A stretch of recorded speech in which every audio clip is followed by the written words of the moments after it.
أحب الصالحين ولست منهم لعلي أن أنال بهم شفاعة. Okay, in this lovely morning, I'm gonna teach you all about listen.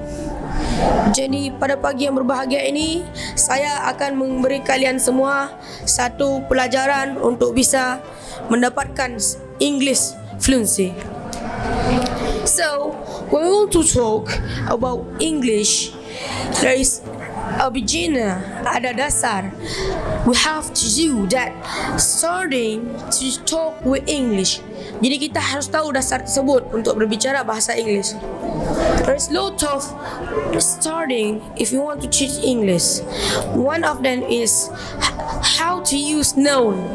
Salah satu daripada banyak pelajaran itu adalah noun. Apa itu noun? What is noun? Noun is kata kerja, kata benda.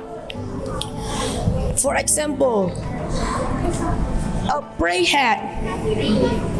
A pray hat.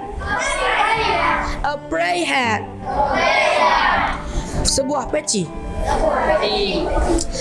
When we want to say a pray hat, we have to put a. Ketika kita ingin mengatakan peci, ketika ingin kita mengatakan sebuah kata-kata dalam bahasa Inggris, kita harus menggunakan a yang bermakna sebuah. Tapi ada kata-kata juga.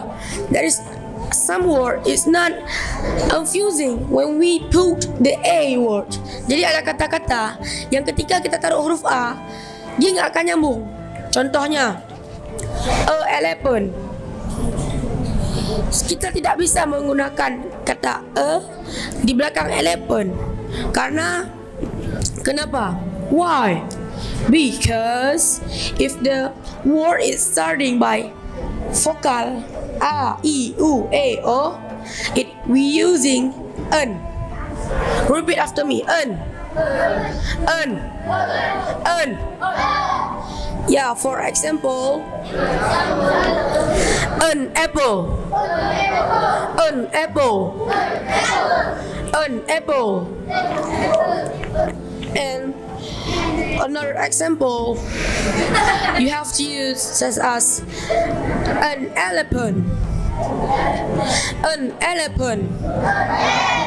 An elephant. It means seekor gajah. Seekor gajah. That is one example of noun. It's singular noun. And let's we move to imperial noun.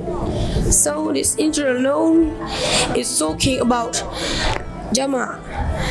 When we're talking about jama' in English, we just put s. Ketika kita berbicara bagaimana cara menggunakan kata-kata yang jama', kita hanya perlu menggunakan s pada akhir kalimat.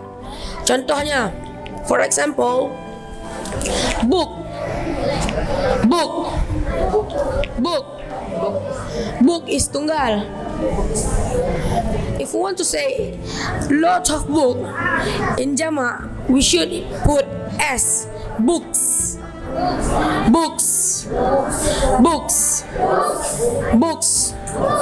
It means banyak buku.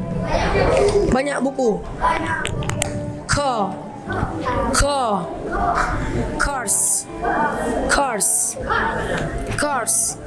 It means banyak mobil. Okay, maybe just a little bit listen. I can give you because my knowledge is still very low. Yeah, maybe I give it to my friend. I end it by saying Assalamualaikum warahmatullahi wabarakatuh.